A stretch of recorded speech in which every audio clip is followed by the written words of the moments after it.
Hello everyone and welcome back to Medcap finance. आज एक RBI की तरफ से इम्पोर्टेंट अपडेट आया है मॉनेटरी पॉलिसी को लेके। तो जिन लोगों को नहीं पता, एमपीसी के लिए आज अनाउंसमेंट आने वाला था। मैं पिछले 2-3 दिन से मेरे वीडियोस में भी ये चीज़ बता रहा था, एमपीसी में चेंजेस आने वाले। तो क्या चेंजेस है हम इस वीडियो में देखने वाले। साथ ही साथ हम और एक चीज़ देखने वाले कि कौन सा ज़्यादा सेक्टर है जिसको ये अफेक्ट करेगा, और बेस्ट अभी कोई एक कंपनी होगी जिसमें हम इन्वेस्ट कर सकते हैं, जिसके हम शेयर्स ले सकते हैं। हमें आगे चल के 10% 15% तक का मुनाफा ये हमें दे ही देगी। ओके, तो इस चीज़ को आपको जानना है तो वीडियो को एंड तक ज़रूर देख लेना, और भाई स्किप मत करना, इंपॉर्टेंट इन्फॉर्मेशन मिस हो सकती है। तो बात करते हैं, उससे पहले मुझे एक सब्सक्राइबर ने पूछा था कुछ 2 दिन पहले कि एच डी एफ सी का, जब मैंने लेवल दिया था 2 दिन पहले, मैंने एच डी एफ सी का वीडियो डाला था, उस पर मैंने लेवल्स दिया था 1300। तो इनका ये कहना था कि किस तरीके से रीच होगा और कब तक रीच होगा। तो मैंने उनको कहा था एम पी सी जब अनाउंस हो जाएगा, अगर ये एच डी एफ सी यानी बैंकिंग सेक्टर के फेवर में रहता है, तो ही 1300 का जो इसका कह सकते हो टारगेट है ये अचीव होगा, और बहुत जल्दी हो जाएगा। तो मैंने इनको 3 से 4 वीक का कुछ टाइम दिया था। तो मैं उनको यही चीज़ दिखाने आया हूँ भाई कि यहाँ पे एमपीसी बैंकिंग के फेवर में भी है। क्यों? क्योंकि इसमें इतने ज़्यादा चेंजेस नहीं आए। आज एज पर रेपो रेट देखोगे, रिवर्स रेपो रेट देखोगे, इतने ज़्यादा चेंजेस नहीं आए। तो बैंकिंग सेक्टर इतना ज़्यादा अफेक्ट अभी तक तो नहीं हुआ है। तो उस वजह से मेरा जो टारगेट है 1300 का, वो जल्दी ही हिट होने वाला है। ओके, तो जैसे आप देख ही सकते हो यार, चार्ट पे क्लियर कट दिख रहा है यहाँ पे अप साइड मूव। ओके, तो मैंने 3 दिन पहले इसका बाइंग रिकमेंडेशन दिया था ऑलमोस्ट 1150 के आसपास में। तो आपको उसी लेवल पे आपको ये मिला होगा तो बहुत अच्छी बात है, नहीं मिला होगा तो भाई नेक्स्ट लक। अभी जो मैंने इसमें बता दिया है स्टॉक, वो भी आप परचेस करने के बारे में सोच सकते हो।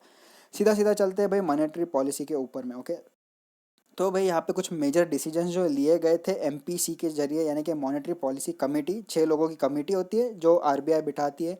कह सकते हैं उनकी एक कॉन्फ्रेंस होती है, उसमें कुछ डिसीजंस लिए जाते हैं और वो डिसीजंस बाद में वो अनाउंस करते हैं।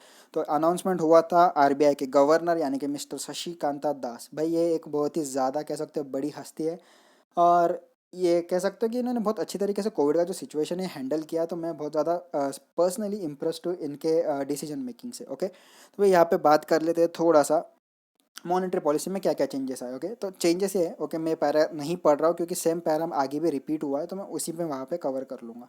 बात करते हैं तो 9 अक्टूबर यानी कि आज की डेट में एमपीसी अनाउंस हुई थी ऑलमोस्ट 10 बजे के आसपास में। तो इसमें जो रेपो रेट है, okay, repo rate banking rate होता है 4% रखा गया है, जो कि पहले भी वही था, अभी भी उसे ही कंटिन्यू किया गया है। साथ ही साथ रिवर्स रेपो रेट की बात करोगे तो 3.35% का है, वो भी एज यूजुअल सेम ही है, इसमें भी कोई चेंज नहीं किया गया है। ओके, बात करते हैं आरबीआई गवर्नर का व्यू।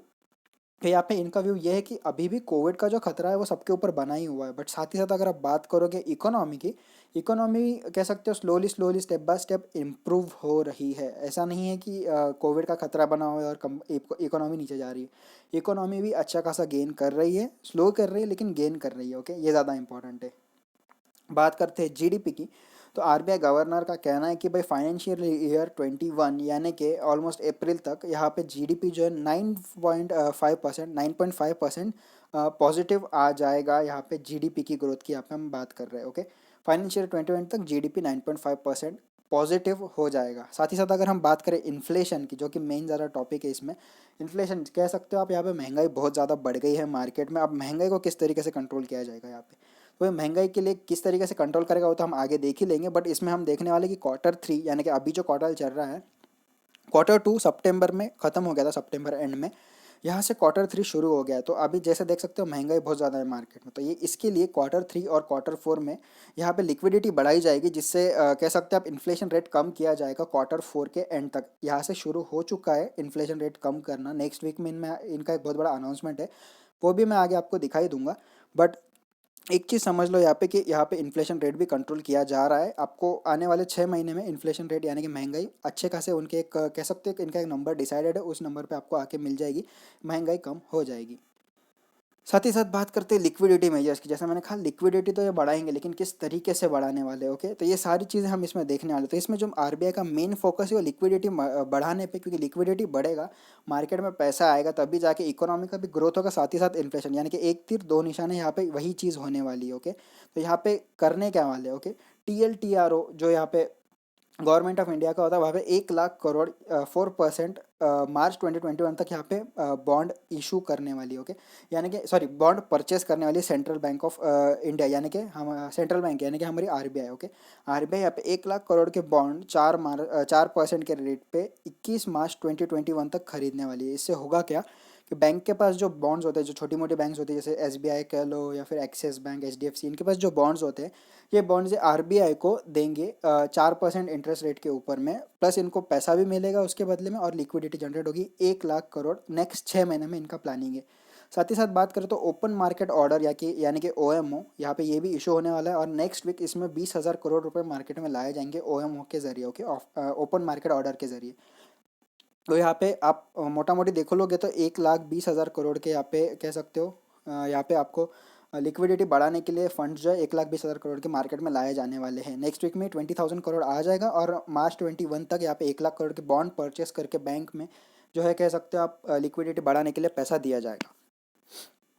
साथ ही साथ हम यहाँ पे बात करते हैं यहाँ पे थोड़ा सा एसएलआर और सीआरआर को लेके। तो एसएलआर यानी कि स्टैट्यूटरी लिक्विडिटी रेशो जो होता है, कैश से कह सकते हो, कुछ गोल्ड, कुछ भी सिक्योरिटी जो होता है उसको आरबीआई में रखना पड़ता है एज अ सिक्योरिटी।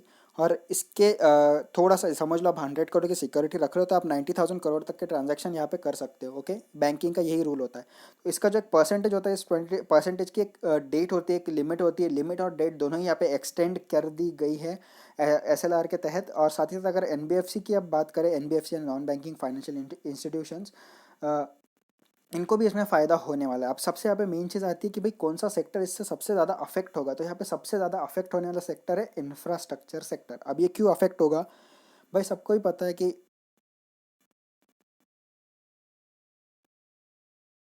कह सकते हो इंस्टीट्यूशंस होते हैं, इंफ्रास्ट्रक्चर का जो सेक्टर है यहाँ पे होता ये है कि इंफ्रास्ट्रक्चर में generally flats, land and building, ये सारी चीज़ें यहाँ पे बिकती है, ओके। तो यहाँ पे मेन चीज़ यहाँ पे कहने वाली, मेरा जो पॉइंट मैं कहना चाहता हूँ कि यहाँ पे होने वाला है कि लिक्विडिटी जैसे बढ़ेगी तो यहाँ पे होने वाला ये है कि जब reserve bank of India normal banks को पैसा देता है तो बदले में नॉर्मल बैंक्स उसको लोन का जो इंटरेस्ट रेट होता है उसको कम कर देते हैं, जिससे होता है कि लोन की यहाँ पे डिमांड बढ़ जाती है।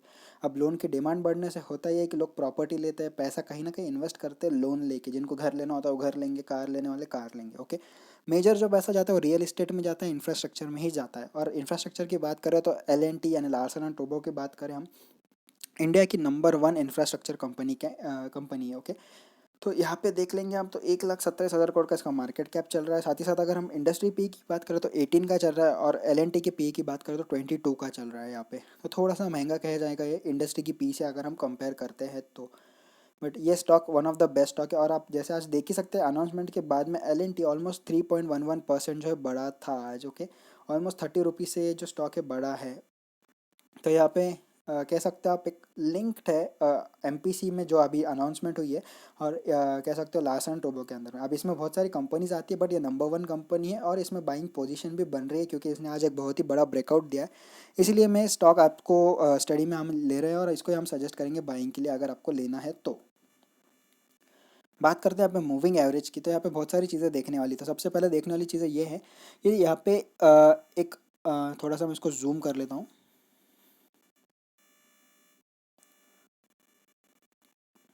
ओके। तो अब जैसे ही यहाँ पे देख सकते हैं रेड वाला जो लाइन है 20 डेज़ का मूविंग एवरेज लाइन है। यहाँ पे आज का जो 3% का जो ग्रीन कैंडल बना था, इस कैंडल ने 20 डे मूविंग एवरेज को कट कर दिया है, which is a first bullish signal के हमारे लिए ये एक कह सकते हो एक सोने की चिड़िया कह सकते हो, अब आपके लिए फ़ायदेमंद स्टॉक हो सकता है। अगर आपको इसको लेना है तो भाई वीडियो को एंड तक ज़रूर देख लेना, सारी चीज़ें आपको क्लियर हो जाएंगी लेना है नहीं लेना है, ओके। अभी बहुत दिनों से लॉन्ग टर्म बेयरिश ट्रेंड में चल रहा था, बट आज सडन ही स्पाइक आ गया है और इसने एक नया ब्रेकआउट दे दिया है। और आज देखोगे आप तो 50 डे मूविंग एवरेज के पास में ही क्लोज हुआ है। अब इसके बाइंग लेवल्स हम आगे डिस्कस करेंगे। सबसे पहले थोड़ा सा सबूत इकट्ठा कर लेते हैं कि भाई ये स्टॉक बढ़ेगा या नहीं बढ़ेगा, ओके। तो पहली चीज़ ब्रेकआउट दे चुका है, दूसरी चीज़ 20 डेज़ मूविंग एवरेज को भी कट कर चुका है। तीसरी चीज़ यहाँ पे देखने वाली ये है कि भाई एम ने यहाँ पे बुलिश क्रॉस ओवर ऑलरेडी दे चुका था, ये लाइन ऑलमोस्ट क्लोज आई थी लेकिन फिर से दूर चली गई है। आपको एम नहीं पता किस तरीके से यूज़ करते हैं, आई बटन पर लिंक है देख लेना, समझ में आ जाएगा। तो यहाँ पे एक कह सकते हो बुलिश साइन है कि एम की लाइन में भी गैप आ चुका है, जितना ज़्यादा गैप रहेगा उतना ज़्यादा स्ट्रॉन्ग अप ट्रेंड रहेगा यहाँ पे। बात करते हैं आरएसआई की, रिलेटिव स्ट्रेंथ इंडेक्स, ओके। तो इसमें भी यहाँ पे कह सकते हैं शार्प स्ट्रेंथ दिखाई है, यहाँ पे स्ट्रेंथ एकदम शार्पली कह सकते हो 110 के एंगल में कट हुआ है, कट तो नहीं होता यहाँ पे बट ऑलमोस्ट 110 के एंगल में ऊपर गई है। तो एक शार्प स्ट्रेंथ आती हुई दिख रही है। तो ट्रेंड भी बहुत ज़्यादा कह सकते हो स्ट्रेंथ के साथ में ऊपर जा रहा है, अप ट्रेंड जो है बहुत ज़्यादा स्ट्रेंथिंग के साथ में ऊपर जा रहा है। बात कर लेते हैं यहाँ पे थोड़ा सा प्राइस एक्शन के बारे में। तो जैसे मैंने कहा यहाँ पे एक ब्रेकआउट जो है यहाँ पे दे चुका है एल थोड़ा सा जूम करके दिखा दो अगर आपको। ओके, तो यहाँ पे देखने वाली बात ये है कि यहाँ पे एक बेयरिश फ्लैग, ओके सॉरी मैं इसको थोड़ा सा कम कर देता हूँ। एक बेयरिश फ्लैग का ये कह सकते हो आप एक तरीके से पैटर्न बना था कैंडलस्टिक चार्ट के ऊपर, डेली चार्ट है ये।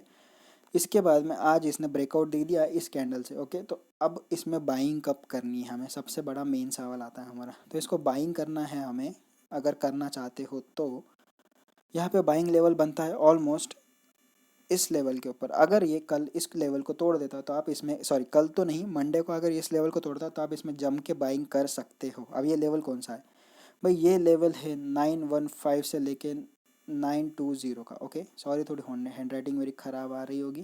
ओके, 915 से लेके 920 के लेवल्स में आप इसको बाय करके चल सकते हो। अब एक्सपेक्ट कितना करोगे, टारगेट कितना एक्सपेक्ट करोगे, ऑलमोस्ट 1000 रुपीज़ तक का इसका टारगेट देखोगे। पहला टारगेट आएगा ऑलमोस्ट 970 का और दूसरा टारगेट आएगा 1000 रुपीज़ का, 970 से लेके 1000 रुपीज़। अब ये टारगेट कब तक अचीव हो सकता है भाई, ये टारगेट आने वाले 3-4 वीक्स में भी अचीव हो सकता है। ओके, थोड़ा सा टाइम ज़रूर ले क्योंकि इंफ्रास्ट्रक्चर कंपनी यार, थोड़ा सा यहाँ पे कह सकते हो ग्रोथ जो थोड़ा सा स्लो होता है, थोड़ा कंसोलिडेट होता है फिर बढ़ता है, कंसोलिडेट होता है फिर बढ़ता है, एकदम से सडन स्पाइक नहीं होता है यहाँ पे। तो यही यहाँ पे मेन चीज़ है। थोड़ा सा आपको कह सकते हो पेशेंस के साथ इस स्टॉक को लेके रखना है। अगर आप 1000 के ऊपर के लेवल के लिए भी इसको बाय करते हो तो कोई बुराई नहीं है, स्टॉक आपको अच्छे रिटर्न्स दे देगा लॉन्ग टर्म में भी। तो भाई बस आज के लिए इतना ही। अगर वीडियो पसंद आया तो लाइक और शेयर करना बिल्कुल भी मत भूलना यार। नए हो तो सब्सक्राइब तो पहले दबाओ, साथ में बेल आइकन दबाना और उसको ऑल पे टिक कर लेना। ओके, तो भाई thank you, bye bye and happy trading.